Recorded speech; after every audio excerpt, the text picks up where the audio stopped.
तो इन्फिनिटी कास्टल में जहाँ पे सारे हाशिरा और हंटर इस बात से परेशान थे कि वो लोग ये कैसी अजीब सी जगह में फंस गए थे। वहीं पे एक ऐसा भी बंदा था जो कुछ सोचे बगैर एक अपर मून को अकेले मारने के लिए उसे ढूंढ रहा था।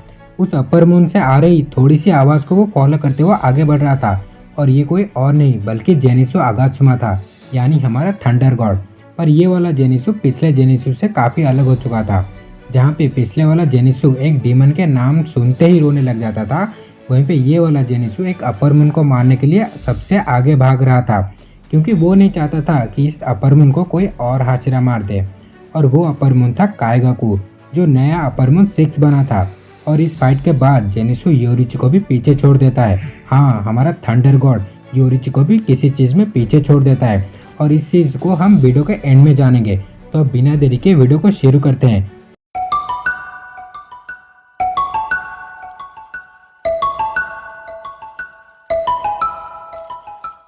तो वैसे तो हमें जेनिसु की कहानी पता है कि वो एक लड़की के प्यार में अंधा हो गया था और इसके वजह से उसने काफ़ी सारे कर्ज भी कर लिया था। पर वहीं पे थंडर हाशिरा जिगोरो उसे वहाँ से बचाते हैं और उसे थंडर ब्रीदिंग यूजर के साथ एक डीमन स्लेयर भी बनाते हैं। लेकिन काइगाकू पहले से ही बहुत घटिया था, वो जिंदा रहने के लिए कुछ भी कर सकता है, फिर उसे चाहे गंदा खाना और पीना पड़े या फिर दूसरों के पैसे चुराने पड़े या फिर अपनी जान बचाने के लिए दूसरों की जान खतरे में ही क्यों ना डालना पड़े। और ऐसा उसने किया भी था, वो भी स्टोन हाशिरा गियोमी और कुछ ऑर्फन बच्चों के साथ, जिन्हें गियोमी अपने मुंह वाले सिबलिंग्स मानता था। बेसिकली हुआ ये था कि गियोमी एक टेम्पल में अपने मुंह वाले सिबलिंग के साथ रहता था और उन्हीं सिबलिंग्स में काइगाकू भी था और ये सब एक फैमिली की तरह रहते थे। और एक रात काइगाकू चोरी करते हुए पकड़ा गया, जिसके वजह से वो टेम्पल छोड़ के ही भाग गया। और जब रात होने पे भी वो वापस नहीं आया तो उसके पीछे एक डीमन पड़ गया और सिर्फ खुद की जान बचाने के लिए उसने गियोमी और उन बच्चों को खाने का ऑफर उस डीमन को दिया।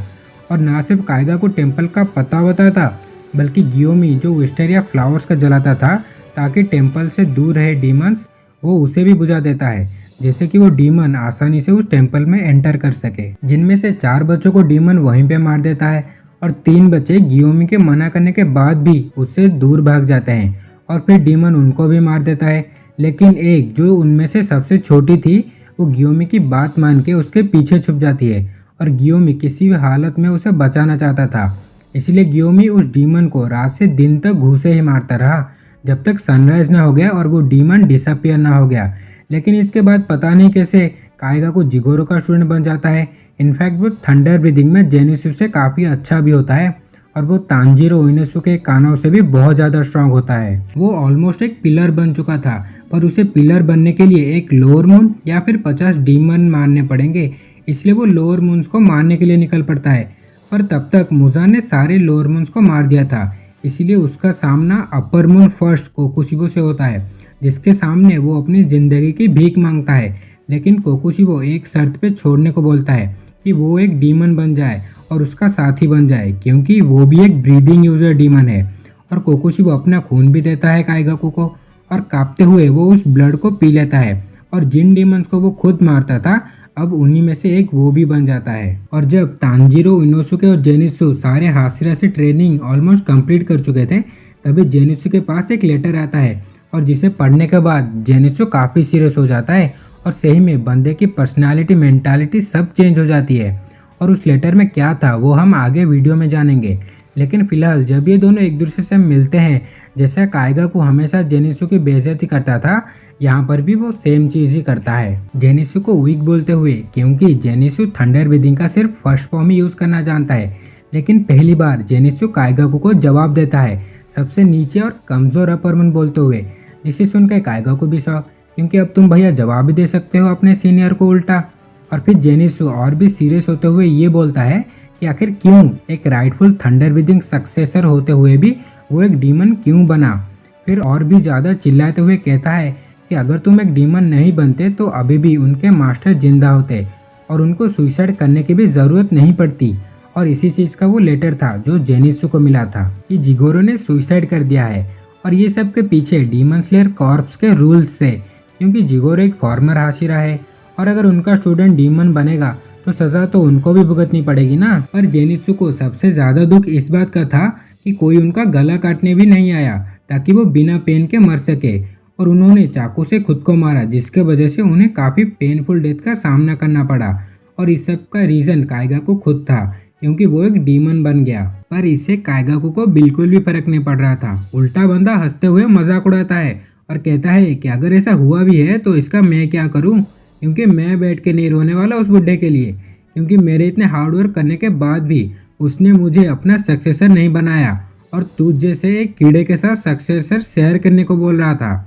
और ये सब सुन के जेनिसु को इतना गुस्सा आ रहा था कि तुम ये पैनल देख के ही समझ सकते हो।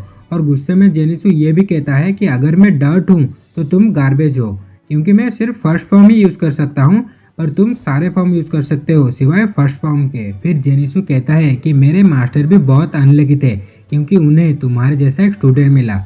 और ये सुन के काइगाकू कहता है कि तुम मुझे अपने साथ कंपेयर भी मत करना।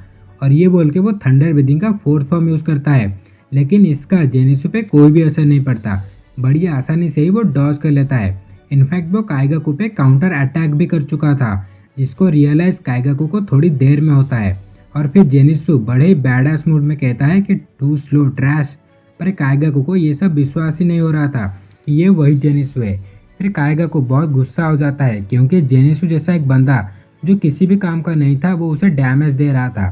फिर वो थंडर ब्रीदिंग का सेकेंड फॉर्म यूज़ करता है और ये देख के जेनिसु हैरान हो जाता है कि काइगाकू एक स्ट्राइक में 5 स्टील अटैक कर सकता था, जिसका मतलब वो डीमन बन के काफ़ी स्ट्रांग हो गया है। फिर जेनिसु पूछता है कि क्या तुम सही और गलत में फ़र्क करना भूल गए हो, जिसके जवाब में काइगाकू कहता है कि जो लोग उसकी पोटेंशियल को समझते हैं और उसको एक्सेप्ट करते हैं वो सही है और बाकी सारे गलत। जहाँ पे काइगाकू एक के बाद एक स्ट्रांग अटैक किए जा रहा था, वहीं पे जेनिसु अपने पुराने दिन और अपने मास्टर को याद कर रहा था। और काइगाकू के अटैक उसके ब्लड डीमन आर्ट के वजह से और भी ज़्यादा इफेक्टिव हो गए थे, जहाँ पे ये अटैक बॉडी को टच करते ही क्रैक कर रहे थे या फिर बॉडी को फाड़ते जा रहे थे। फिर काइगाकू कहता है कि उसे डीमन बनने में कोई भी पछतावा नहीं है, बल्कि डीमन बनने से उसके अटैक और भी ज़्यादा स्ट्रांग हो गए हैं, क्योंकि वो जेनिसु की तरह फुसकी नहीं है जो सिर्फ फर्स्ट फॉर्म को ही यूज़ कर पाता है। और दूसरी तरफ जेनिसु अभी भी पुरानी यादों में खोया हुआ था, जहाँ पे उसके मास्टर जिगोरो काइगाकू से सीखने के लिए बोल रहे थे। और उसे ये भी याद आता है कि कैसे काइगाकू का मजाक बनाया जाता था, क्योंकि वो थंडर ब्रीदिंग का फर्स्ट फॉर्म यूज़ नहीं कर पाता है, पर वहीं पे जेनिसु फर्स्ट फॉर्म को ही यूज़ कर पाता था। इसलिए वो दोनों एक दूसरे को हेट करते थे। पर एक चीज़ अलग थी उन दोनों में कि जेनिसु काइगाकू की रेस्पेक्ट करता था, वो भी अपने दिल से, क्योंकि काइगाकू बहुत मेहनती था। पर वहीं पे काइगाकू जेनिसु को एक कीड़े से ज़्यादा कुछ मानता ही नहीं था। ये सारी चीज़ें सोचने के बाद जेनिसु समझ जाता है कि अब काइगाकू को बदला नहीं जा सकता। इसलिए वो अपने मास्टर से सॉरी भी कहता है, क्योंकि अब उन्हें अलग अलग रास्ते में जाना ही पड़ेगा। फिर जेनिसु पोजीशन लेता है और अपनी 7th फॉर्म यूज़ करता है, जिसको उसने हाशिरा ट्रेनिंग के दौरान बनाया था। और ये अटैक इतना तेज होता है कि काइगाकू देख भी नहीं पाता, और जब तक वो रिएक्ट करता तब तक उसका सर कट चुका था। ये बात से तुम सोच सकते हो कि जेनिसु कितना स्ट्रांग है। भले ही काइगाकू नया नया अपर मून बना था, पर एक अपर मून होता है, तो इस बात से तुम समझ सकते हो कि अगर जेनिसु सीरियस हो जाता है तो आधे अपर मून्स को तो वो अकेले ही खाली कर सकता है। अब इस फॉर्म को काइगाकू ने देखा भी नहीं था, इसीलिए वो सोचता है कि आखिर उस ओल्ड मैन यानी उसके मास्टर का फेवरेट जेनिसु ही था, क्योंकि उसने उसे इस फॉर्म के बारे में बताया तक नहीं। जिसके जवाब में जेनिसु कहता है कि नहीं, ग्रैम्स कभी भी ऐसे नहीं थे, ये फॉर्म उसने खुद बना है और वो चाहता था कि इस फॉर्म को वो काइगाकू के साथ यूज़ करेगा डीमन से लड़ने के लिए। पर ये कहते हुए जेनिसु बेहोश हो जाता है, क्योंकि उसके शरीर पे जो क्रैक्स थे वो बड़े हो रहे थे। वहीं पे काइगाकू सोच रहा था कि 7th फॉर्म थंडर ब्रीदिंग के सिर्फ 6 फॉर्म है, और जेनिसु के जैसा फुसकी जो फर्स्ट फॉर्म के अलावा कुछ यूज़ ही नहीं कर सकता, उसने 7th फॉर्म बनाया। फिर वो कहता है कि कोई बात नहीं, अगर वो यहीं पे मरता है तो, क्योंकि जेनिसु भी यहीं पे उसके साथ ही मरेगा। पर तभी तामायो का डीमन यानी योशिरो आता है और वो काइगाकू से कहता है कि जो लोग दूसरों को कुछ नहीं देते उन्हें रिटर्न में भी कुछ नहीं मिलता, और जो लोग बस अपनी बारे में सोचते हैं वो हमेशा के लिए अकेले ही रह जाते हैं। और अकेले मरना बहुत पेनफुल होता है ना, जैसे कि उसके मास्टर ने सुसाइड किया। और ये कह के काइगाकू जेनिसु को लेके वहाँ से चला जाता है। फिर हम जेनिसु को आफ्टर लाइफ में देखते हैं, जहाँ पे वो जिगोरो से माफ़ी मांगता है, क्योंकि वो और काइगाकू एक साथ नहीं मिल पाए। और काइगाकू ऐसा बन गया तो उसका रीज़न भी वो खुद को समझ रहा था, क्योंकि अगर वो काइगाकू के साथ होता तो वो काइगाकू को ऐसा बनने बिल्कुल भी नहीं देता। वो उनके मरने से पहले बस एक पिलर बनना चाहता था ताकि वो ग्रैम्स को खुश कर सके। और फिर वो ये भी पूछता है कि क्या वो अब उससे हेट करते हैं, जिसके जवाब में जिगोरो ये कहते हैं कि जेनित्सु तुम मेरे खुशियाँ और मेरे प्राइड हो। ये सुनते ही वो दोनों ही रोने लग जाते हैं और फिर जेनित्सु को होश आ जाता है क्योंकि योशिरो ने उसको मरते मरते ही बचा लिया था।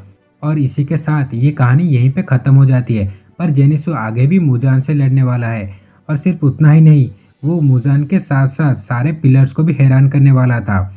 और इस फाइट के बाद जेनित्सु को काफ़ी सारे अचीवमेंट भी मिल जाते हैं और इन चीज़ों में जेनित्सु योरिची को भी पीछे छोड़ देता है। जैसे कि जेनित्सु पूरे डीमन स्लेयर के हिस्ट्री में पहला हंटर था जिसने एक अपर मून को बिना डीमन स्लेयर मार के मारा था, और उसके साथ पहला डीमन स्लेयर हंटर बना जो एक अपर मून को मारने के बाद हाशिरा बना, जहाँ पे योरिची मार के साथ ही पैदा हुआ था और एक लोअर मून को मारने के बाद वो हाशिरा बना था। पर आखिर में जेनित्सु हाशिरा नहीं बना क्योंकि स्टोरी एंड हो गई, पर जेनित्सु एक हाशिरा था और जेनित्सु के पूरे करियर में उसने एक बार भी अपनी स्वॉर्ड को नहीं तोड़ा है। तो अगर तुम्हें ये वीडियो पसंद आई है तो एक लाइक कर देना और कमेंट करके लव यू जेनित्सु भी लिख देना, और चैनल पे नए हो तो चैनल को भी सब्सक्राइब कर देना। तो मैं मिलता हूँ ऐसे ही एक और कमाल के वीडियो के साथ। Until then take care and bye.